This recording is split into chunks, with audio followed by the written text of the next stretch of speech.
Hello. How we doing? Good. Do you like the half of a room that we're in? We'll make it work, right? Make it work. Alright guys, go ahead, fire away, no mic today, so go ahead. Obviously, Devin and Daniel come in with a lot of experience. What are you hoping that they're focusing on during fall camp to take advantage of this 2024 season? Well, I can tell you exactly what those guys are focused on, and that's cleaning up all the details, right? Any ball mechanic pieces, anything with our tracks, anything with our eyes transitioning, anything second and third level, as we're getting through on runs, protection-wise, understanding our technique, any and everything that involves the position those guys are focused on. And that's where we got it right now.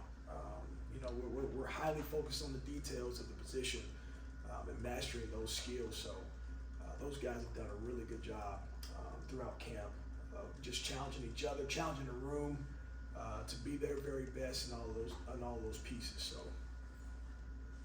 We heard a lot of praise in the spring for Harry Stewart. How has he carried that into the fall so far? Yeah, Harry, started out this fall camp. We threw a lot of offense at these guys, which was good.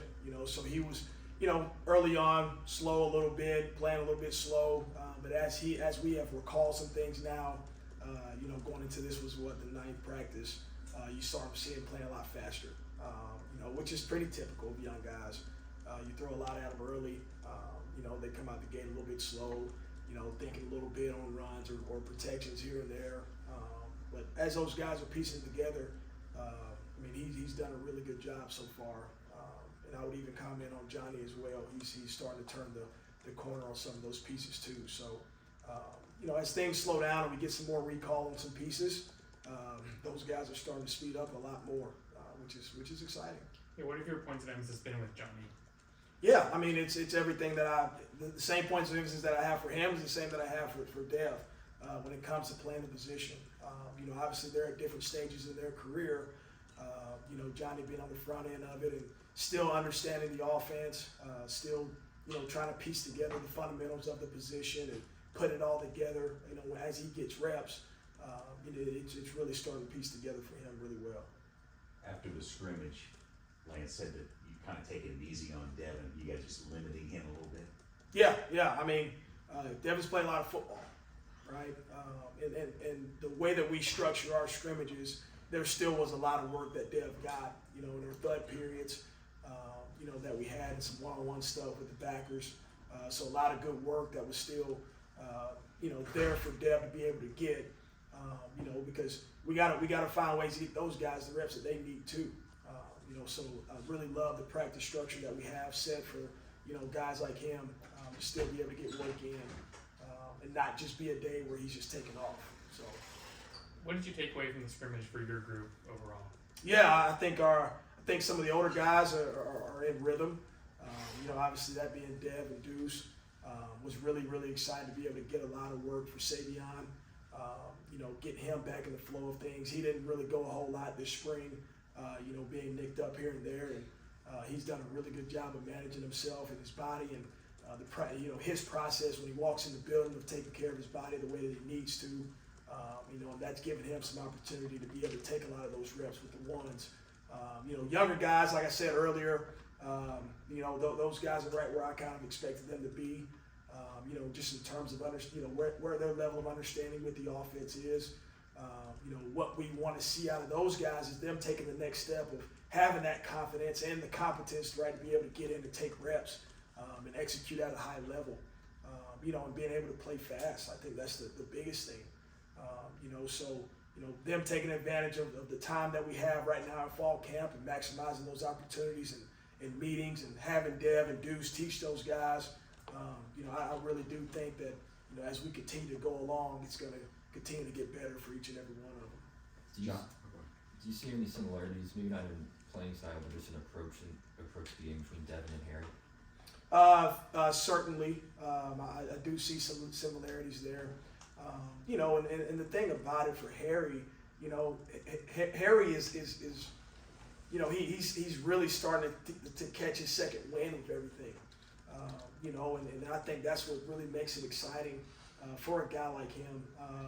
But the difference there is, you know, Dev had to figure it out faster. You know, there wasn't anybody ahead of him, you know, necessarily that panned out, you know, in the way that it probably should have. You know, but for Harry, there's some guys that are ahead of him, so the pressure isn't quite there, so to speak. You know, so the process for him is just being able to learn as much as he can from Dev and Deuce and Savion, and he's really done that, and he's taken a good approach in that round. What's it been like with the transition with Daryl coming in at O-line coach and Jeff being the new OC? What's that been like? Yeah, Daryl's, you know, Daryl was with Coach Leipold, you know, at Buffalo. They're on the front end, and you know, I knew right away, and I could tell right away, you know, when he got in the building, and just being able to mesh with him. Great person, first and foremost. You know, he really cares about, you know, his players. He has a beautiful family. You know, in the time that we have gotten together, you know, he's very knowledgeable in the game, very experienced, does a really good job in teaching and coaching his guys. You know, so the continuity was there already. You know, and then with Coach Grimes, obviously he was actually my old line coach when I was playing back in the day. You know, and so you know, that relationship was already established.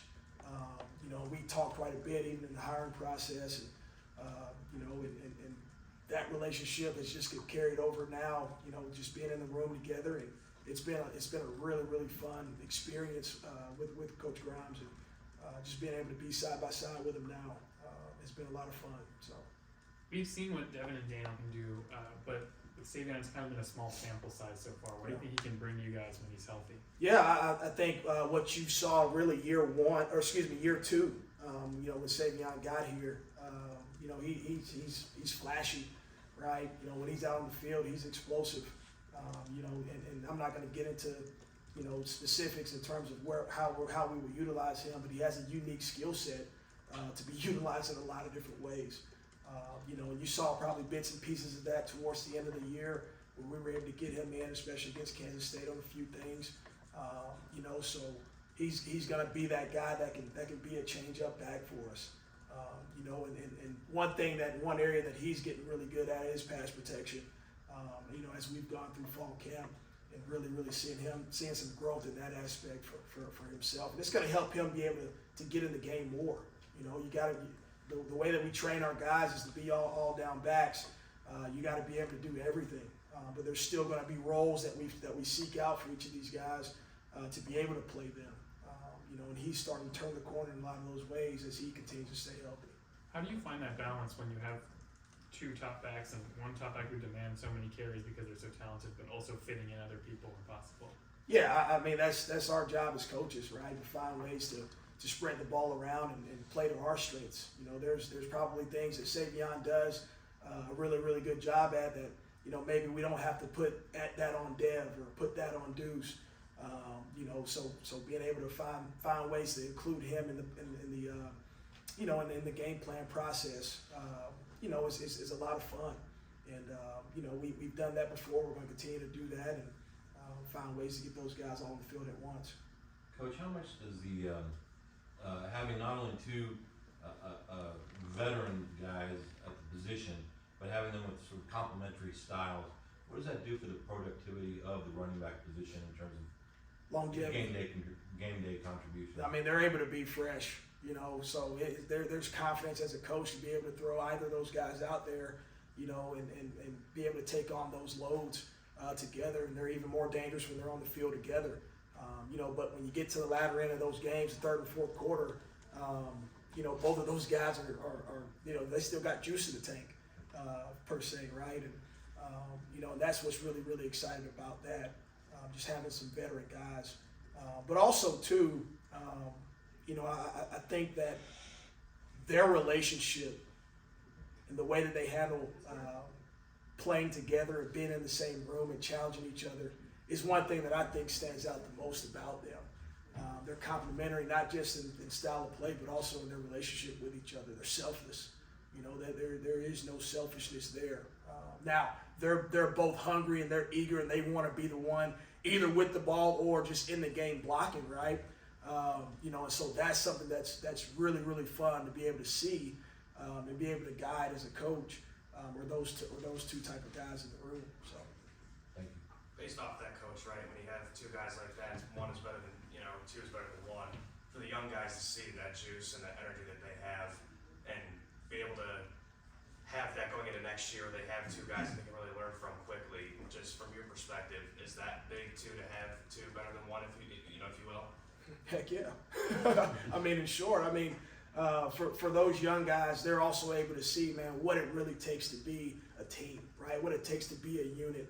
And when they push each other and they challenge each other, both physically and mentally within the room, they're able to achieve more. So having that type of, I guess you could say, unit where you're able to play multiple guys, there's strength in numbers there.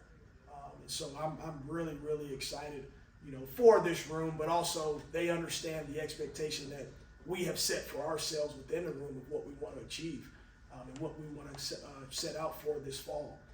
But it's all in the details of what we do on a day-to-day. More so to that, Coach, you have two guys that are on the Joe Blocker preseason list second year in a row. Looking at the list, I believe Texas is the only other program with two backs on that list preseason. What does that say about the kind of backs that this program is really starting to develop?